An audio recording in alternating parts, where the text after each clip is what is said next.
Hello, today I'll be looking at my top 5 favorite extinct classes of LNER engines. I won't be including any locomotives with a new build under construction or planning.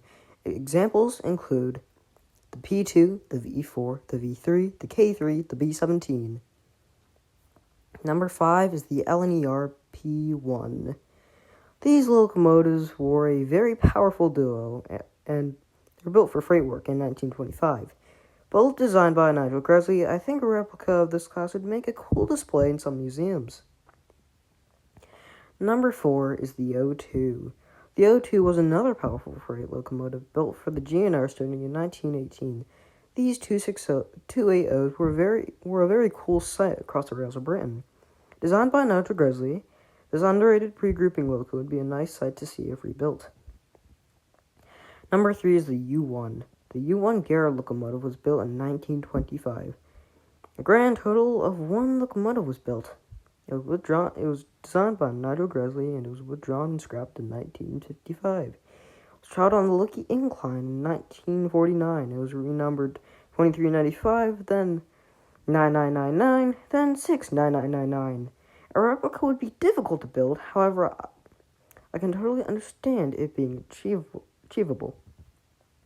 Number 2 is the W1. I would love to see a hush-hush replica, but I doubt we get one. The fact the boiler was so specific and only designed for ships, I doubt one would show up. I think the best case scenario would rebuild an A4 into the rebuilt hush-hush. The hush-hush was built in 1929 and was rebuilt into what was basically a bigger A4 in 1936.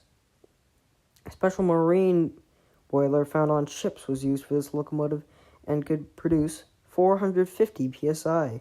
It was designed by Nigel Gresley. Number 1, the LNER J50. How are these all scrapped? They're a popular pre-grouping loco. They're quite unique with the huge side tanks. Over 100 were built, and they lasted until 1965. Heck, we even have running footage of the J50 in color. This was in 1963 when Flying Scotsman got restored for the first time at Doncaster. The engine that shunted Scotsman out of the works, the J50. In addition, with the fact that there was over 100 of these men, withdrawal took a span of 7 years. That's over 2,000 days worth of opportunities for preservation. The J50s were built starting in 1913 and designed by Nigel Gresley. These were good shunters and were good at good duties. I really hope one day a J50 replica is built. It's a really cool locomotive. I will see you all in the next video.